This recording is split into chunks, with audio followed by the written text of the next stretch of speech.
Yo, what it do? It's your boy Joey Sings, and welcome back to my channel for a brand new video.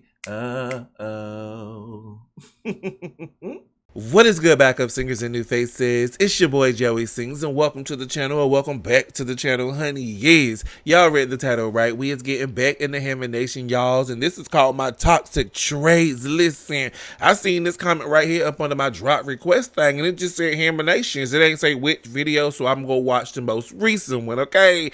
And we all got some toxic traits. I'm ready to see what he talking about. Okay, so I'm gonna shut on up and press play. But if you was not a backup singer before I do, go ahead and become one. Smash that subscribe button as well as hit that bell to get notified when I upload brand new videos like this. Here we go. Alrighty, you guys, I got the video pulled up and I'm pressing play. Idiots! How could they fail at something so simple? I could pass this course easily, and one day I'll prove it. Period. Oh Lord. Oh Lord. And begin. Oh! Oh! Oh! Oh! Oh! Shit! Oh my! Oh! Oh! You know what? Listen, I guess that's one way to complete the obstacle course, baby. Or the obstacle course at this point is competing and completing you. Oh my God!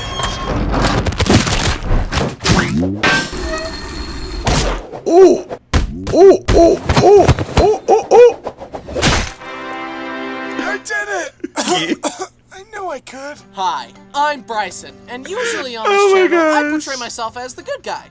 But today, you will discover The dark side of Bryson.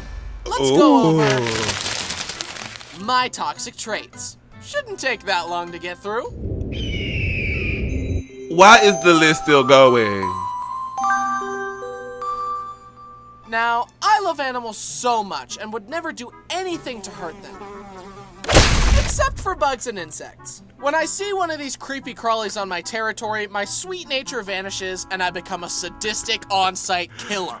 This is my Period. right as an American. That part.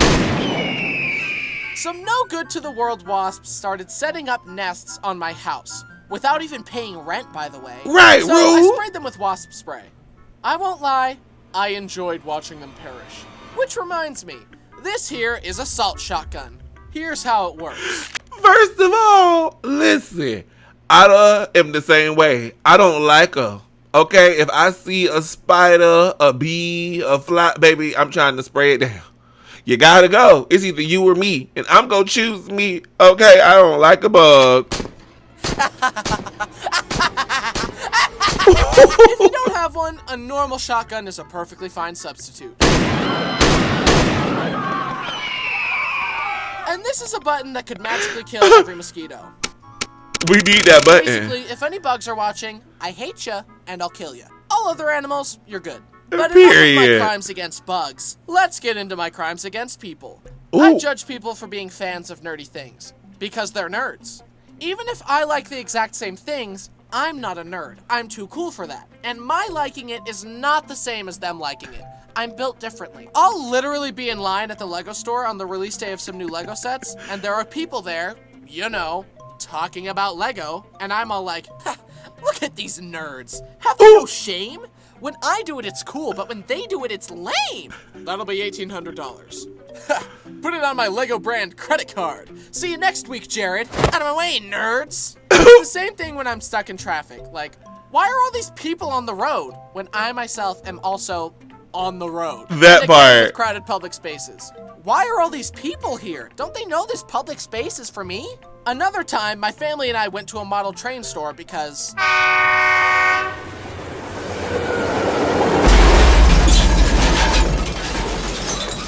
I like trains. We were looking Period. around and I was admiring a train when a man materialized behind me. You have a good eye. That's a G-Gauge 060 VR Class VR1 locomotive with Bluetooth capabilities. It stopped being operated in 1974, but you can still see them at railroad museums or add them to your layout. And I just thought, I like trains too, but calm down, nerd. I feel like it seems Calm down, uncool to nerd. be really excited about things because people want to seem nonchalant and don't want to be doing too much. And I'm part of the problem. I should not judge. As long as you're not obnoxiously shoving it down people's throats, enjoy things. Have hobbies. Be chalant. Have a personality. Be a nerd. That part. Luckily, I've never shoved my interests down anyone's throats. Anyways, back to me being a terrible person. When I see an Olympic athlete mess something up, I'm all like, wow, dude. Really? Amateur hour over here? Meanwhile, I'm sitting on the couch with joints that would explode if I even attempted what they're doing. That part. It's the same thing as a guy watching someone get knocked out in a fight and saying, I would have dodged and then punched that guy really hard and won the fight. So you're saying you would punch them and not let them punch you in the fight. That's what everyone's trying to do. It's easier said than done. And you've never been in a fight or had any training. So how can you know that you would do any better? That part. That part. Eat them up. Eat them up. You always got something to say. Don't even know what to do if you had the chance to do it. When you go do it? Did you do it? Okay. Don't know my mentality, bro. When it's go time, I see red and bodies hit the floor. Why does this happen? Why do people overestimate their ability to do something they've never even tried before? It's because of the Dunning-Kruger effect. The phenomenon where a person learns a little bit about a subject, thinks themselves to be an expert, and then as they keep learning, they realize the depths of their ignorance. Then, if they keep learning, they climb the slope of enlightenment and earn competence that matches their confidence. That initial spike of unearned confidence is called the peak of Mount Stupid, and it's where Twitter users live. Gross incompetence and a big opinion of oneself are a pretty potent mix that causes lots of problems. They do make for great epic fail videos, though. I got this. Ooh. My leg!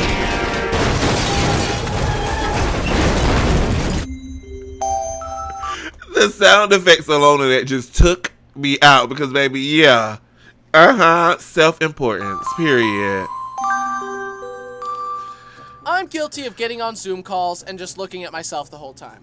Considering you went 80 through a school zone, stole an officer's service weapon using a T-Rex grabby toy, and committed massive tax fraud, this court has ruled that— Yo, can you shut up for a second? Oh. Dang, I look good. Ooh, look at that jawline.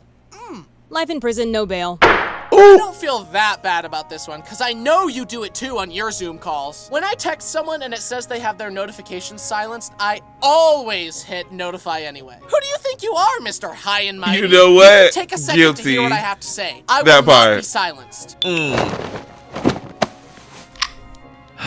This is hypocritical of me because I love to silence other people, especially door-to-door salespeople. I think we all hate getting stuck in a situation where a salesperson won't stop talking your ear off and forcing you to be the bad guy by saying, I'm not interested, get off my property. So to avoid this, I got a doorbell cam. Now I can tell people at my door that I'm not interested without even going to the door. Hello? Hi, I'm selling rocks. This one is pretty cool, huh? Sorry, I'm not interested. And then he kept yapping at me, like they do.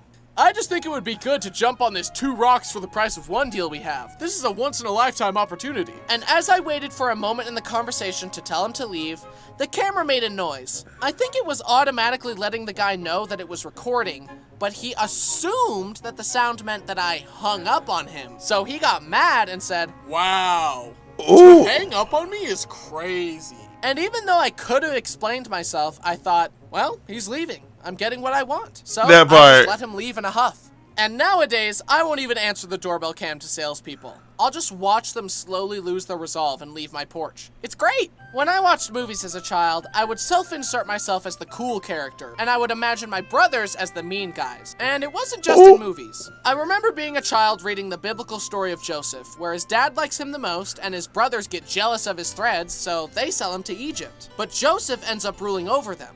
and I immediately thought, okay, so Joseph is me, and the Mean Brothers are Brody and Braden. Fortunately, life has humbled me and taught me that I'm not that guy. And I've realized that my brothers are actually way nicer than Joseph's brothers, and I should be grateful. Ooh. But the immediate thought in my child mind of, the good guy is me and the bad guys are my brothers, is just hilarious to me.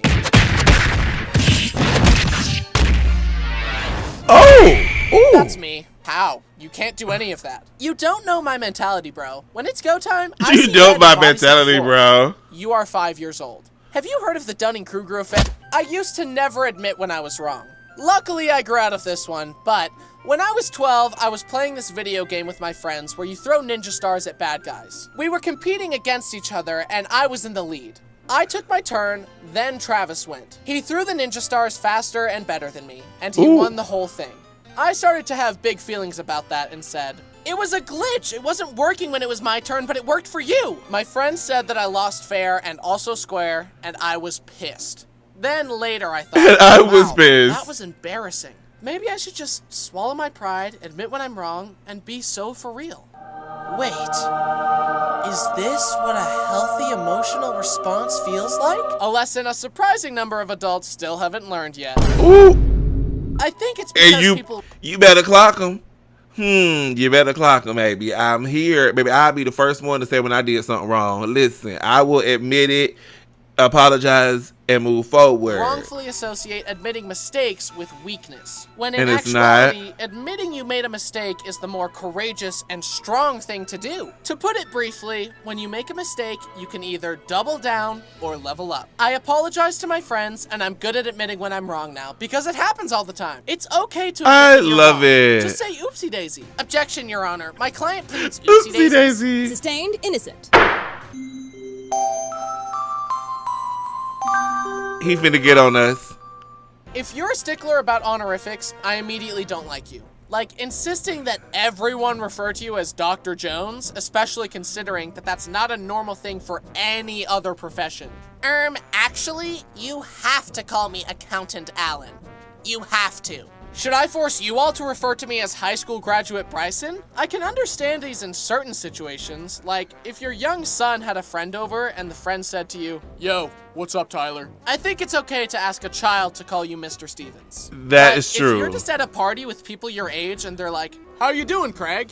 and you say, "You can call me Dr. Smith," then I think you're insufferable and need to get over yourself a little bit. Oh. And that's why I'm not gonna call you Your Honor, okay? Check your ego, Janice. Bailiff, whoop his ass.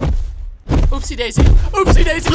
When I'm a fan of something, Not I'll me. intentionally avoid the online community because, in my experience, people start to treat it like a religion and say, "You're not a real fan of That blank part. if you don't XYZ." And then people start screaming at each other. I just like the thing. I don't want to be lectured to about how That to be part. a real fan. And That part right there.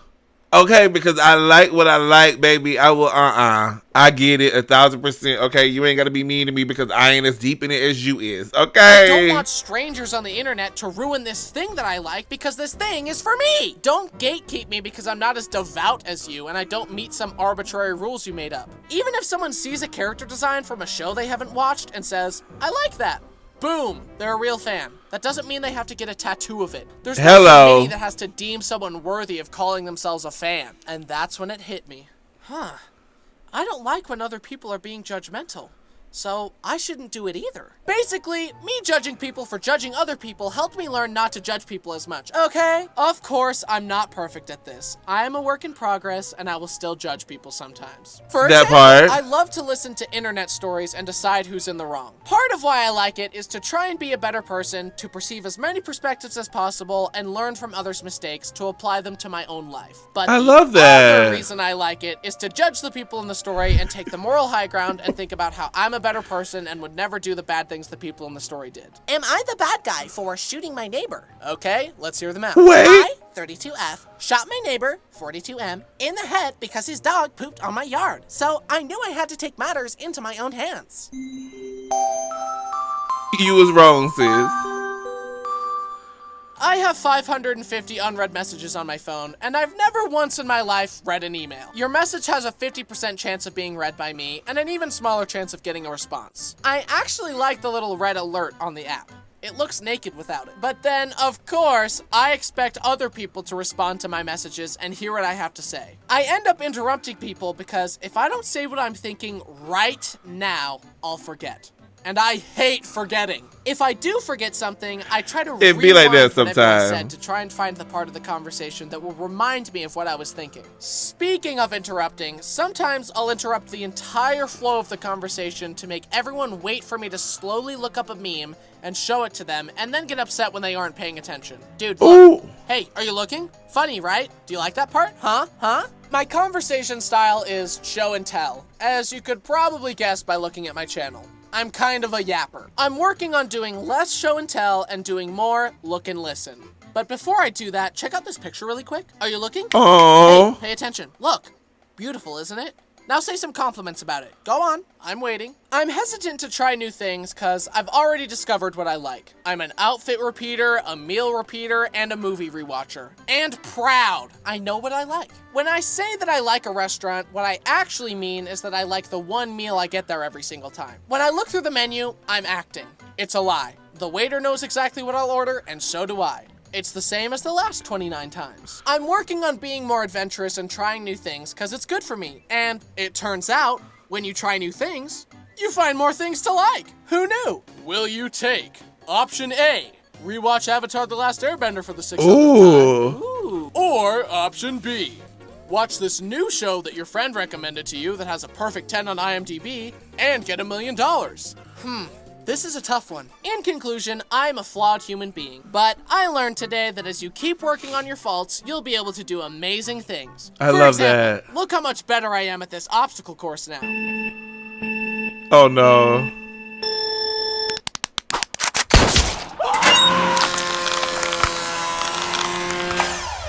As we can see, bright. What? I was not ready. Oh my gosh. Oh. Sin has failed, but that's okay because you learn the most from failure. He can come back tomorrow and try again. There The we story go. is to never give up. He's just tired. So, after all that, what's the verdict? Am I toxic or not? Am I a good person or not? Or perhaps, did you learn today that it's not so black and white? You thought you were just watching a funny video, but then I sneakily made you learn how to have nuanced thoughts. All according to plan. I tell the little jokes and then sneak a little lesson in, just like a parent sneaking vegetables into your meal, and you gobbled it up. Anyway, thanks to my friends and family for supporting me, thanks to my amazing team, thanks to my dog, and I thanks love to you this. for watching. Okay, I'm gonna go now. Video's over. Scram! Go on, get out of here! Get! I loved everything about that. I love the way you broke things down. Like, I'm here for Hamination, honey. Period. Are you? Let's talk about it down in the comments, and I'm going to see y'all next time.